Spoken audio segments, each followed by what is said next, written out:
Fala pessoal, beleza? Pessoal, nós vamos através desse vídeo aqui agora, nós vamos mostrar como é fácil identificar defeito nas placas, né, com os nossos mapeamentos, beleza? Atendendo aí a solicitação, né, de alguns dos nossos participantes e também de alguns que não participam ainda do nosso curso, né, as pessoas têm dúvidas, né, de como fazer a utilização desse mapeamento aqui. Tá? Vou fazer uma pequena demonstração aqui, tá, através desse vídeo para que vocês compreendam, tá, qual é a importância desse material na sua bancada, beleza? Nós temos aqui duas placas, tá? Uma no seu estado original e uma que é a nossa placa de estudo aqui, tá? Para a gente poder desenvolver os nossos trabalhos, ok? Então tá aqui uma placa no seu estado original, totalmente resinada, tá? É importante observar, né, que para ter acesso aqui a alguns dos componentes é necessário a retirada do dissipador, né, do IPM, tá? Para que você tenha acesso a alguns dos componentes, principalmente esses aqui, tá? Você vai retirar a placa do Kaiser, por baixo lá você vai retirar os parafusos para a retirada do dissipador ali do IPM. Show? Então aqui a gente tem uma placa no seu estado original com os mesmos componentes, tá? Estão aqui os componentes, os fotoacopladores, os integrados drives, microcontrolador, o IPM está aqui debaixo do dissipador, fonte secundária, fonte primária, tá? E eu vou mostrar para vocês aqui agora circuito de acionamento de relé principal, tá? Através desse vídeo aqui, tá? Vou mostrar para vocês como é fácil você identificar defeito quando o relé principal não está sendo acionado, beleza? Nós vamos aqui na página de circuito de acionamento de relé principal, tá? Observa que aqui a gente tem alguns modelos, né, que a gente colocou aqui, porém esse mapeamento aqui pode ser utilizado aí em inúmeros outros modelos, tá bom? É só você aplicar a mesma análise aplicada nesse trabalho aqui, nesse mapeamento, você pode aplicar em placas de outros modelos, tá? Relacionadas aqui da marca LG, ok? Então estão aqui, ó, WD11W, WD11WP6, WD11WEP6, WD9E6 e WD9WE6 e WD-EP6, beleza? Então a gente colocou aqui alguns modelos, né? São 4 modelos diferentes. Os códigos da placas que podem ser utilizados nesse modelo estão expressados aqui. E agora a gente vai abordar aqui o circuito de acionamento de relé principal, beleza? Essa página aqui que a gente vai trabalhar agora, ok? Então quando o relé principal não estiver sendo acionado, a placa não funciona, não liga, então a gente vai partir para esse setor aqui, show? Então vamos lá. Aqui a gente tem relé de entrada principal, aqui a gente tem um diodo que trabalha em paralelo com a bobina do relé de entrada principal, tá? A gente vai ter uma fase AC1 aqui no relé principal e aqui a gente precisa do sinal que vem aqui do X131, X132, tá lá no nosso mapeamento ali, ó, IC132, beleza? Como é que funciona esse circuito aqui? Deixa eu tirar essa daqui de cena. Como é que funciona esse circuito aqui, ó? Você tem aqui a placa, tá? Você já retirou ela do case, você já virou ela aqui e aqui você já tirou a resina desse ponto aqui para você começar a trabalhar aqui. Então aqui você tem os números dos terminais identificados aqui por baixo, ó. Número 2, número 3 e aqui número 4. Tá? Tá bem pequenininho lá, mas eu acho que dá para visualizar. Deixa eu focar um pouquinho, tá lá. Então aqui é o número 1. Número 1, 2, 3 e 4. Do relé de entrada principal. O que eu preciso para que esse relé aqui transfira essa fase AC1 aqui, por exemplo, para as resistências, né, do duto de secagem e do duto de lavagem. Tá? Porque esse relé aqui é responsável pela transferência de fase AC1 para alimentar as duas resistências. Esses dois aqui são responsáveis para alimentar com fase AC2 as duas resistências. Ok? Então, para as duas resistências funcionar ou para a placa ligar, tem que estar funcionando aqui. Se esse relé não fizer a transferência de fase pelos terminais superiores e pelos terminais inferiores aqui, a placa não vai ser alimentada, tá? Com fase AC1. Então vai ficar faltando fase AC1 aqui, a placa nem sequer vai ligar. Então você tem que ter esse relé aqui funcionando. E a única forma dele funcionar é você tendo em mãos o método, né, de aplicação e análise apropriada para você identificar esses defeitos. Beleza? E aqui a gente tem o nosso mapeamento. Tá aqui o relé amarelo, eu preciso ter uma tensão de 14 volts, sai do Q01S, tá? Esse transistor aqui é responsável por transferir essa tensão de 14 volts aqui aproximadamente no terminal de número 1.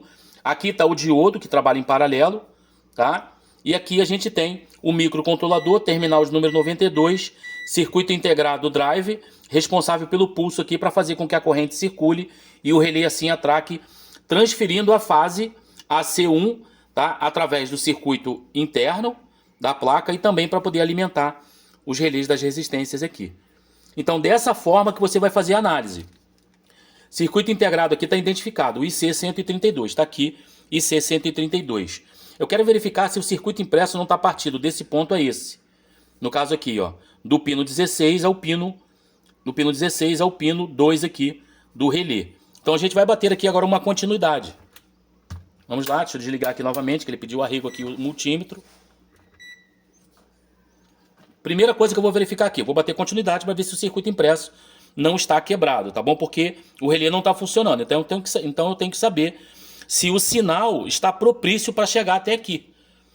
Se tem condições do sinal que sai do pino 16 aqui, do IC132, chegar até aqui no terminal de número 2 do relé, ok? Então vou bater uma continuidade daqui, ó, do pino 16. Observa aqui que os integrados também têm a identificação, né, de seus terminais, ó. Deixa eu trazer ali, onde tem uma setinha. Onde tem uma setinha é o pino 1. Observa que vai de 1 a 8, do outro lado é 9 e do outro lado 16, tá? Então no pino 16, tá? O pino 16 é responsável pela transferência de sinal aqui, tá? Para o relé amarelo, para fazer com que a corrente circule. Então a gente vai bater aqui uma continuidade para verificar se o circuito impresso não está quebrado no meio do caminho. Porque às vezes, na extração do próprio relé aqui para verificar se o relé está bom ou se está ruim, né, a pessoa acaba arrancando o circuito impresso, conforme aconteceu com essa placa aqui, ó. Tá? Essa placa eu comprei aí de uma pessoa que disse que não tinha conserto, vendeu pra gente, eu fiz a recuperação do circuito impresso, consertei ela e retirei toda a resina para o nosso estudo aqui. Show?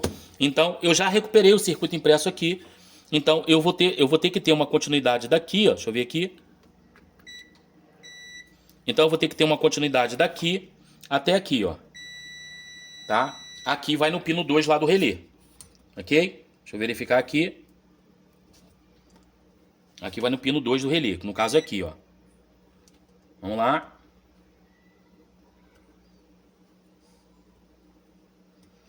Espera aí. Pronto, tá aí. Tá? Então eu tenho continuidade de lá pra cá. Então há uma grande possibilidade do meu problema não estar relacionado aqui, a não ser que esse integrado aqui esteja ruim. Aqui nós temos um microcontrolador. Do pino 92 dele sai o sinal. Tá? Sai 5 volts aqui com sinal PWM. Vai chegar no pino 1. Tá? Esse sinal vai ser transferido para o lado de cá. Tá bom? Aqui você não vai ter 5 volts. Aqui você vai ter 14 volts. Se esse camarada aqui tiver bom, aqui ela vai chegar a zero, abaixo de zero. Vai chegar mais ou menos ali a uns 600 milivolts. Que é o que a gente tem que ter aqui no pino 2. Tá? Como que eu vou fazer para aferir essa tensão? Eu vou utilizar como ponto de referência o negativo, né, dos capacitores aqui do secundário. Tá? Que nesse caso aqui, ó, seria o C142. Utilizar como ponto de referência o C142, o negativo dele, para me poder aferir as tensões para ver se chega aqui. Tá? C142 é esse daqui, ó. Ok? 242, perdão, pessoal. Tá aqui, ó. C242. Os componentes estão identificados na placa e também no nosso mapeamento. Então fica fácil você identificar o defeito na placa. Não é difícil. Você utilizando as nossas apostilas, fica fácil você desenvolver o seu trabalho de forma muito rápida. Então aqui você tem, né, os sinais que você precisa. Aqui você tem que ter um sinal aqui, ó. Aqui, observa que você vai ter 14 volts sem esse camarada aqui estar acionado. Você vai ter 14 volts. A partir do momento em que ele é acionado, você vai chegar mais ou menos aí entre 700 e 800 milivolts. Aqui permanece com 14. Tá? Por quê? Porque esses 14 volts aqui, ó, ele passa pela bobina. Ele só vai deixar de estar presente aqui a partir do momento que esse camarada aqui for acionado. Esse cara aqui está funcionando, foi acionado, então aqui você vai ter abaixo de 0 volts. Aqui permanece com 14. Então assim a corrente ela vai circular. A corrente presente aqui nesse setor, ela vai circular na bobina, fazendo com que o relé atraque e transfira a fase AC1 aqui, tá? Transferindo a fase assim, AC1, tá? Para poder alimentar aqui, né, outros setores na placa. Vai alimentar o relé de entrada principal, né, um dos terminais perdão, vai alimentar aqui o terminal superior do relé, tá? A alimentação das resistências, tá aqui, ó. Vai alimentar o terminal superior do relé através dos fios, né, que passa daqui para cá. Ok? Daqui para cá a gente tem uma ponte. E desse para o branco a gente tem uma ponte também. no esquema elétrico. Então esse relé aqui é responsável pela fase AC1. Se esse relé não estiver funcionando, se esse diodo aqui tiver com problema, se esse resistor aqui tiver com problema, se esse transistor tiver com problema, se tiver com problema aqui, esse relé não vai funcionar. Então aqui você tem um caminho para você seguir para a identificação do defeito, caso esse relé aqui não esteja funcionando. Beleza, pessoal? Uma aulinha rápida aí, né? A gente, né, tem outras aplicações, né? Tem outros métodos, né, de aplicações para identificação de defeito. A gente tem essas videoaulas no nosso treinamento e tem inúmeras outras informações também nos nossos mapeamentos, tá bom? Então eu queria deixar essa aula para vocês aí, para a gente poder somar e dividir conhecimento com vocês aí. Tá bom, pessoal? Assim vocês podem ter uma compreensão mais apurada do que, no que se refere ao trabalho que a gente vem desenvolvendo aí, que são os mapeamentos de precisão. Ok? Então aqui a gente tem, né, WD11WP6, né, que é referência a esse modelo aqui. E aqui a gente tem, né, inúmeras páginas aqui para você identificar os defeitos, ok? Tá aí, ó. Circuito de acionamento de trava de porta, bomba de drenagem, válvulas de entrada de água, relés das resistências, pressostato, IPM, pressostato mais sensores, circuito de identificação aqui, né, do microcontrolador das duas placas, circuito de identificação da turbina de secagem, esquema elétrico, e aqui você tem todos os capacitores mapeados aqui, as tensões do primário e do secundário aqui, utilizando, né, alguns métodos, beleza? Então é isso aí, pessoal. Forte abraço e até o próximo vídeo.